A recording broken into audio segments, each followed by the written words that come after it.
امام اہل سنت علامہ محمد عبد الستار تونسوی رحمۃ اللہ علیہ فاضل دیوبند و لکھنؤ کا شمار ان جیشت علماء کرام میں ہوتا ہے کہ جنہوں نے امت کے عقائد پر پہرا دیا، نہ صرف پہرا بلکہ ان کا تحفظ بھی کیا۔ یہی وجہ ہے کہ doctor Khalid Mahmood PhD London, director Islamic academy Manchester رحمۃ اللہ علیہ اپنی کتاب خلفائے راشدین کے پیش لفظ میں لکھتے ہیں، مولانا عبد الستار تونسوی رحمۃ اللہ علیہ نے شیعت کو کریا کریا شہر شہر للکارا اور لتاڑا، اس محاذ پر علماء طلباء کو تیار کیا۔ آج جتنی جماعتیں یا شخصیات اس محاذ پر اور مشن پر کام کر رہی ہیں، وہ سب کے سب مولانا عبد الستار تونسوی سے بلا واسطہ یا بالواسطہ فیض یافتہ ہیں۔ حضرت تونسوی رحمۃ اللہ علیہ زندگی کی 86 بہاریں گزارنے کے بعد، تقریباً 60 برس دین حنیف کی خدمت کرنے کے بعد، 8 صفر المظفر 1434 مطابق 21 دسمبر 2012 بروز جمعۃ المبارک بعد نماز عشاء اپنے خالق حقیقی سے جا ملے۔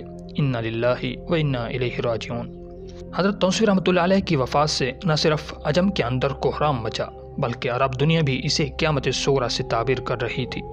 چنانچہ سعودی عرب کے TV چینل پر بیٹھ کر عرب اسکالر صالح بن سعودان نے کہا تھا کہ 21 دسمبر 2012 کے جس کے متعلق سائنسدانوں نے قیامت صغریٰ برپا ہونے کا دن قرار دیا تھا اور پیشن گوئی کی تھی، آج سائنسدانوں کی پیشن گوئی تو پوری نہ ہو سکی، البتہ علم کی دنیا میں قیامت صغریٰ ضرور برپا ہوئی ہے۔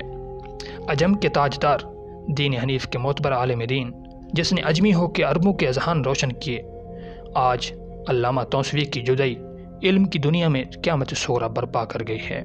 علامہ عبد الستار تونسوی رحمۃ اللہ علیہ نے 1926 میں بمقام تونسا شریف ضلع ڈیرہ غازی خان میں مولانا حکیم اللہ بخش کے ہاں آنکھ کھولی۔ آپ کے والد تونسا کے مختلف سکولوں میں سکول ٹیچر ہونے کے ساتھ ساتھ اپنے محلے کی مسجد خلفائے راشدین میں 24 سال تک بلا تنخواہ امامت کے منصب پر فائز رہے، ہزاروں آدمیوں کو کتاب و سنت کی تعلیم سے روشناس کیا۔ یہی وجہ ہے کہ اللہ تعالیٰ نے انہیں حضرت تونسوی جیسی اولاد سے نوازا۔ حضرت تونسوی رحمۃ اللہ علیہ نے ابتدائی تعلیم و تربیت اپنے والد صاحب سے ہی حاصل کی۔ ناظرہ قرآن کریم تونسا ہی کے اندر حافظ محمد عثمان سے پڑھا۔ درجہ کتب کی تعلیم کے لیے آپ کو تونسا شریف کے معروف و مشہور دینی درسگاہ مدرسہ محمودیہ میں داخل کرایا گیا، جہاں آپ نے فارسی، عربی، فقہ، منطق، فلسفہ، علم کلام، علم تفسیر سے لے کر دور حدیث تک کی تعلیم مکمل کی۔ اساتذہ کا آپ پر اتنا اعتماد تھا کہ آپ کو دوران تعلیم نچلے درجات کے اسباق پڑھانے پر مامور فرمایا۔ حضرت تونسوی کے استاد شیخ الحدیث مولانا خان محمد صاحب رحمۃ اللہ علیہ، خواجہ نظام الدین تونسوی رحمۃ اللہ علیہ اور آپ کے والد کے باہمی مشورے سے یہ طے ہوا کہ انہیں شیخ الاسلام حضرت مولانا حسین احمد مدنی رحمۃ اللہ علیہ کی خدمت میں اکتساب علم کے لیے دارالعلوم دیوبند بھیجا جائے۔ چنانچہ 1945 کے اواخر میں آپ کو دارالعلوم دیوبند بھیجا گیا۔ دارالعلوم دیوبند میں آپ نے جن اساتین علم و فن سے علم حدیث حاصل کیا، ان کے اسماء گرامی یہ ہیں: شیخ العرب والعجم حضرت مولانا سید حسین احمد مدنی رحمۃ اللہ علیہ سے بخاری شریف اور ترمذی شریف پڑھی۔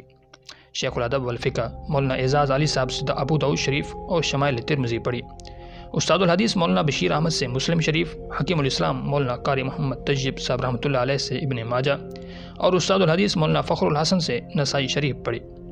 علاوہ ازیں معطا امام محمد طحاوی شریف علی ترتیب استاد الحدیث مولانا عبد الخالق صاحب، مولانا نافع گل صاحب، مولانا عبدالحق اکوڑا خٹک رحمۃ اللہ علیہ سے پڑھی۔ حضرت تونسوی رحمۃ اللہ علیہ کو مولانا شبیر احمد عثمانی رحمۃ اللہ علیہ سے بھی استفادہ کا موقع ملا، چونکہ ان دنوں مولانا عثمانی رحمۃ اللہ علیہ کی رہائش دیوبند ہی میں تھی، تو آپ وقتاً فوقتاً ان کے پاس جا کر فن تفسیر و حدیث کے متعلق معلومات حاصل کرتے اور ان کے دروس و بیانات میں شریک ہوتے۔ ایک دن کا واقعہ ہے کہ حضرت تونسوی رحمۃ اللہ علیہ حضرت مدنی کی خدمت میں حاضر تھے، شیعہ و سنی کے نزاع پر مختلف سوالات کیے اور حضرت مدنی نے بڑی فراخ دلی سے جوابات دیے، یہاں تک کہ گفتگو طویل ہوتی گئی۔ بعد از کلام حضرت شیخ نے فرمایا کہ مولوی عبد الستار، آپ کا ذوق قابل داد ہے، میرا مشورہ ہے کہ یہاں سے فراغ کے بعد لکھنؤ چلے جائیں، وہاں امام اہل سنت علامہ عبد الشکور صاحب لکھنوی سے ضرور استفادہ کریں۔ حضرت تونسوی نے اپنے استاد کے حکم کی تعمیل کی۔ 2 سال حضرت مولانا عبد الشکور لکھنوی رحمۃ اللہ علیہ کے پاس گزارے اور ان سے رد شیعت سیکھی۔ حضرت تونسوی رحمۃ اللہ علیہ دارالعلوم دیوبند اور لکھنؤ سے تعلیم حاصل کرنے کے بعد جب وطن واپس پہنچے تو اس وقت پاکستان آزاد ہو چکا تھا۔ حضرت تونسوی رحمۃ اللہ علیہ نے اپنے شہر تونسا شریف کے اندر آ کر اپنے مادر علمی جامعہ محمودیہ تونسا ہی کو تدریس کے لیے منتخب کیا اور تقریباً 10 سال تک گلستان بوستان سے لے کر سنن ترمذی، صحیح بخاری تک تمام کتب پڑھائیں۔ حضرت تونسوی کا معمول تھا کہ شعبان اور رمضان کی چھٹیوں میں جامعہ علوم الاسلامیہ علامہ بن نوری ٹاؤن کراچی میں دورہ حدیث سے فراغت پانے والے طلباء کرام کو دورہ تدریبیہ کے دوران رد شیعت، فن مناظرہ کے اصول و ضوابط اور اہل سنت اور تشیع کے درمیان مابین نظام مسائل کا حل عمدہ انداز میں ذہن نشین کرواتے۔ ایک دن دوران سبق فرمایا کہ میں نے 10 سال مدرسہ میں پڑھایا ہے، لیکن طلباء کی عدم توجہ، ان کی روایتی سستی اور غفلت کے سبب میں نے فیصلہ کیا کہ عام مسلمانوں میں جا کر ان کو سچی عقائد، اتباع سنت اور دین کی تبلیغ و تعلیم دوں، اس لیے میں نے تدریس ترک کی ہے۔ یہی وجہ ہے کہ حضرت اپنی ہر تقریر کے اندر ابتدا ہی میں دین کا خلاصہ اور نچوڑ سامعین کے سامنے ضرور بیان فرماتے۔ ایران میں خمینی انقلاب کے بعد پاکستان میں بھی شیعہ کمیونٹی متحرک ہو چکی تھی، چنانچہ مفتی جعفر حسین نے ایران کی پشت پناہی پر ملک میں نفاذ فقہ جعفری کا نعرہ لگایا، تحریک چلائی، جس سے پاکستان میں خون و خرابہ ہو رہا تھا۔ تو امام اہل سنت علامہ عبدالستار تونسوی رحمۃ اللہ علیہ نے اپنی جماعت تنظیم اہل سنت پاکستان کی پلیٹ فارم سے پاکستان میں امن کے قیام اور اس نام نہاد تحریک فقہ جعفری کے فتنہ و فساد سے پاکستانی عوام کو بچانے کے لیے ملک بھر میں طوفانی دورے کیے، تمام مسالک کے علماء، صلحاء اور اولیاء سے ملاقاتیں کیں۔ یوں علماء کے اتحاد و اتفاق سے ایک متحدہ پلیٹ فارم کا انتخاب کیا گیا، جس کا نام متحدہ سنی محاذ رکھا گیا، اور اس کے جنرل سیکرٹری علامہ عبدالستار تونسوی رحمۃ اللہ علیہ مقرر ہوئے۔ یوں ملک بھر میں لاکھوں کے اجتماعات اور کانفرنسز کا انعقاد کیا گیا۔ کفن پوش مجاہدین کے دستے تیار کر کے ہر کانفرنس کے شروع میں پیش کیے جاتے، تاکہ حکومت کو باور کرایا جا سکے اور عوام میں شعور بیدار کیا جا سکے کہ پاکستان کی 98% آبادی اہل سنت کی ہے، صرف 2% شیعہ آبادی ہے۔ آخر 2% آبادی کیوں کر اپنے مسلک اور اپنی فقہ کا نفاذ پاکستان میں چاہتی ہے، کیوں کر وہ 98% پر اپنی ہی فقہ مسلط کرنا چاہتی ہے۔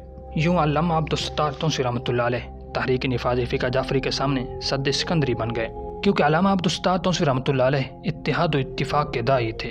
وہ مسلمانوں میں ہرگز تفرقہ کے قائل نہ تھے۔ یہی وجہ ہے کہ ان کی ہر تقریر اتحاد و اتفاق کا درس دیتی ہے، ان کی ہر تحریر سے اتحاد و اتفاق کی خوشبو مہکتی ہے۔ اتحاد و اتفاق ان کا اور ان کی جماعت تنظیم اہل سنت والجماعت پاکستان کا منشور اور مقصد تھا۔ وہ اپنے اسی مشن کے لیے زندگی کے آخری ایام میں بھی دوران سفر تھے۔ اپنی موت سے پہلے وہ گوجرانوالا میں 10 روزہ دورے پر تھے۔ ٹھنڈی ہوا اور بارش کی وجہ سے نزلہ زکام کی شکایت ہوئی، صبح ہونے تک طبیعت بگڑ چکی تھی۔ انہیں دورہ مختصر کر کے اپنے گھر مظفر گڑھ میں آنا پڑا۔ افاقہ نہ ہوا، انہیں نشتر اسپتال لے جایا گیا۔ 2 روز زیر علاج رہے۔ بالآخر اتحاد و اتفاق کا یہ داعی 21 دسمبر 2012 بروز جمعۃ المبارک بعد از عشاء ہمیشہ کے لیے دنیا سے رخصت ہو گیا۔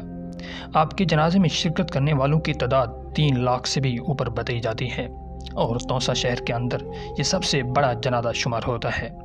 آپ کے لواحقین میں آپ کے لاکھوں چاہنے والے، آپ کے ہزاروں تلامذہ اور آپ کے صاحبزادے ہیں۔ آپ کے صاحبزادوں میں مولانا عبدالغفار صاحب، مولانا عبداللطیف، مولانا عبدالجبار، مولانا محمد عمر فاروق، مولانا حسنین احمد مدنی اور مولانا محمد عثمان حیدر شامل ہیں۔